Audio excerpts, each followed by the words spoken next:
Hello everyone and welcome back to Rift News, the show where we go through all the new things around League of Legends so you don't have to read anything. Now, before I go into the news, and we have a lot of it this time, I quickly want to mention that I am currently working on Varus. I was supposed to upload his story today, but I got the opportunity to make the video far greater than it would have been originally. So the full story of Varus will be on this channel in about 2 or 3 days. And believe me, this is an incredible story for any Runeterra geeks like me. I feel like the people who don't know a lot about the story of League of Legends are missing on a lot. So I'll make sure to include everything important in that video. But now, let's go into the news. Something I didn't have the chance to talk about, and I absolutely have to, is Tyler 1 Championship Series. The finals of the TCS were so huge, so hilarious, so unique and simply so memorable that I had to include them here. It feels like Tyler just smoothly transitioned from someone being hated by many into comedy gold content. You can tell that a ton of thought, preparation and effort went into these finals. And even if you don't like Tyler, and I am saying this as someone who did not like him that much, I highly recommend watching the finals, especially if you didn't get spoiled on some of the jokes he pulls there. And just for the sake of information, the TCS finals peaked at 207,000 viewers, which is more than your usual LCS. But now, into the actual game. Let's start with PBE this time. I made a standalone video about this, but Riot finally updated all the base lore for pretty much every old champion. So right now, there seems like there isn't a single outdated champion in Runeterra anymore. If you want to see my full coverage of these changes, click the link in the description. But remember that some of these stories may feel incomplete. That's because Riot only explained the base idea of these champions. Their motives and intentions are being saved for the actual story update. Prime example is Varus. People on Reddit were mad at the new changes when they read only the base story. And now look at what we've got on our hands. PBE also finally revealed the splash art for the new Christmas skins. Santa Draven, Ambitious Elf Jinx and Snow Fawn Poppy. But we've also got the login screen for the Snowdown of 2017. Surrender at 20 also found out about some new ability icon updates. These include new icons for Amumu, Dr. Mundo, Nunu and Renekton. But they also pointed out a tweet by Riot Phoenix where he talked about some Cyberpop Zoe changes. Apparently, Cyberpop Zoe was a nightmare for colorblind people. Her sleep bubble was nearly invisible, so they had to tune its colors.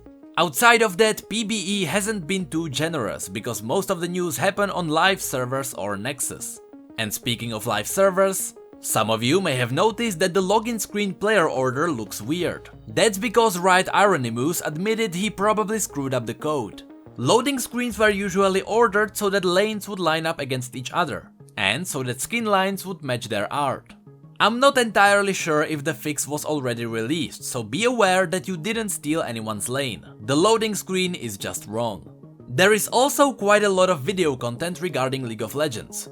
First of all, Marc Merrill, aka Tryndamere, aka one of the 2 CEOs at Riot, accepted a Global Activist Award of AAC of 2017.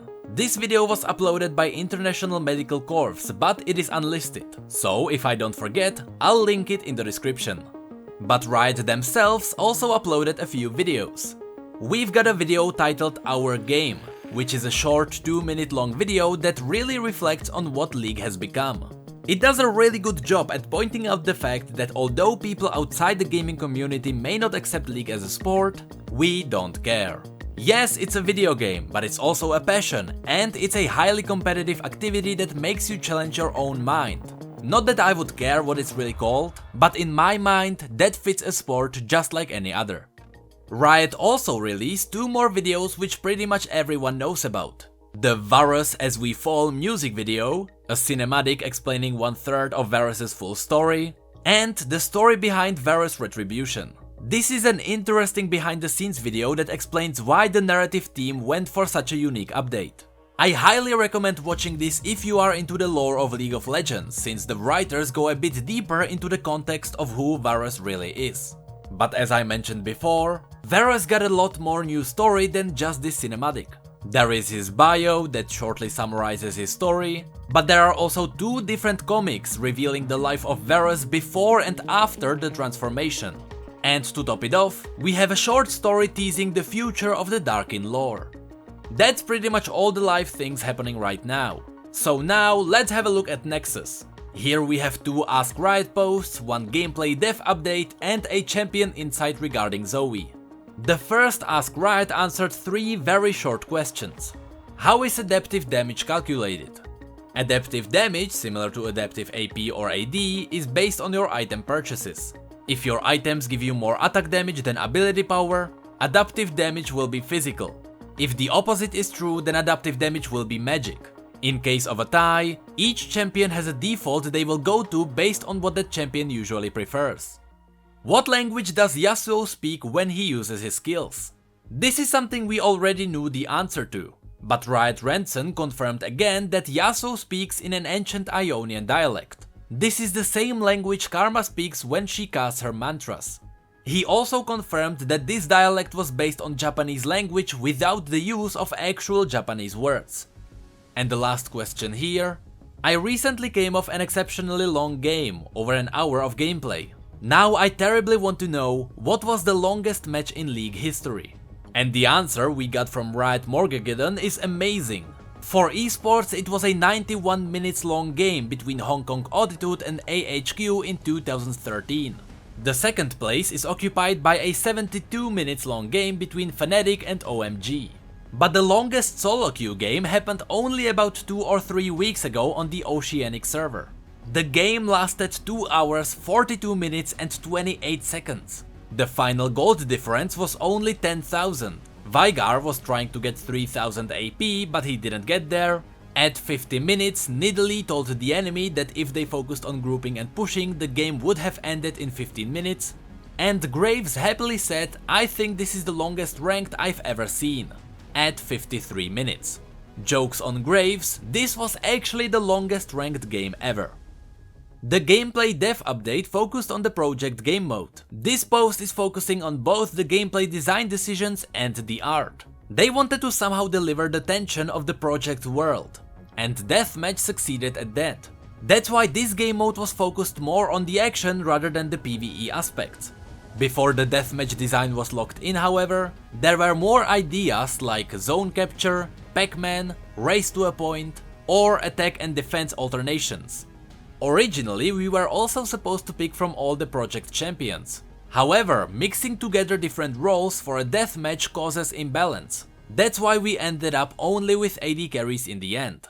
The other half of this post focuses on the art style of this map. It is a very interesting read for anyone trying to get into map design.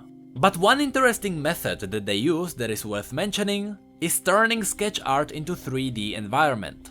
Riot took the concept art and overlaid it with physical floors. While challenging, this allowed them to build directly on top of their ideas. And because of this, the project map really delivers its fantasy. Then we have the second Ask Riot. Are you still planning on updating Leblanc? What do you think of her right now? Leblanc has some issues that we definitely want to address at some point.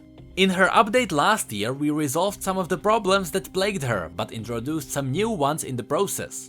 Riot Meddler also talks about how the new changes aren't exactly fixing all the problems and satisfying the players' desires. He also added, if we're updating Leblanc again, we need to make sure it nails it, rather than just creating an additional group of players that prefer now an additional version of Leblanc.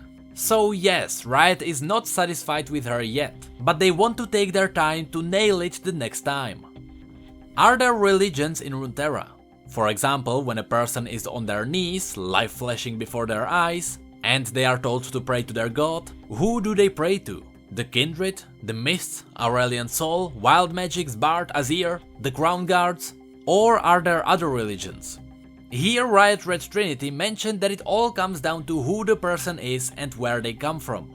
Just like this would happen in our world, people pray to gods that can help them. So this boils down to what does the god want. There is a brilliant quote for this.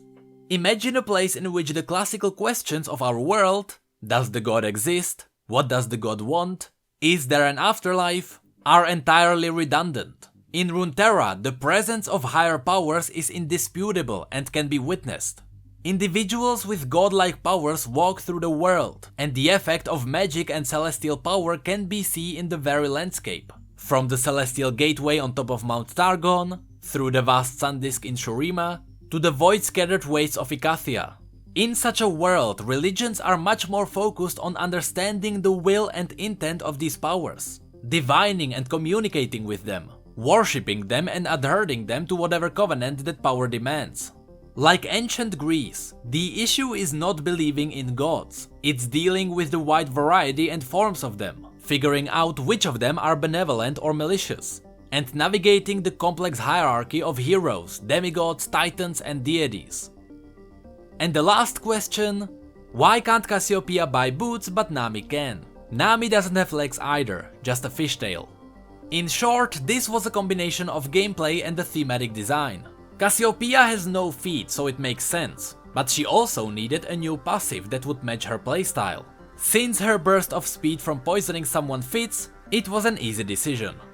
And the last part of this video is Zoe's champion insights. These posts go into the very core idea behind the champion's design and personality. Here we learn that Zoe is depicting a person who lived in a metaphorical isolation before arriving at the normal world. To quote the post, "But it's like she grew up in Tibet, experiencing metaphysics and transcendental meditation. And now she's in Manhattan like, this is a hot dog. Have you ever seen hot dog? This is amazing." Zoe's traveled galaxies and jumped through black holes, but she's done it for so long it's boring now. I feel like this perfectly represents the vibes we got from her. Her character was inspired by tricksters from various mythologies. They are clever, mischievous beings that bend the rules of reality. And while these gods are usually jerks, Zoe actually tries to help people. So really two things come to conflict here. Number 1, Zoe serves the bigger picture, aka humanity as a whole, and sometimes helping humanity happens at the expense of individuals. And number 2, Zoe's ways of helping can be a little unconventional, and may also, unwillingly, cause destruction. From art designer's point of view, the color representation for Zoe seems to have been an easy choice. To represent the aspect of Twilight, they took the actual colors of Twilight, and then picked 1 or 2 colors from every other aspect of Targon. This picture shows us exactly what colors came from what champion. Then it comes to her VFX. Her hair is using the same technique that animates things like Devil Teemo's tail or Aurelion Sol's body. It also simulates physics, but while for example Teemo only had 4 or 5 joints in his tail, Zoe is using more than 65 individual joints to move her hair. But that's pretty much all the news we have. All Stars is also happening, but there are so many places to get esports news that it's probably not even worth mentioning here. So that's it for this video. If you enjoyed this, feel free to rate the video and subscribe for more coverage in the future. You can also follow us on Twitter, Facebook and Discord if you'd like to chat. Links to everything, together with merch and P.O.Box, will be in the description. Special thanks to our Patreons for going the extra mile. And with that, thank you all so much for being here and for your support. You know, I really appreciate it. And as always, thank you, come again.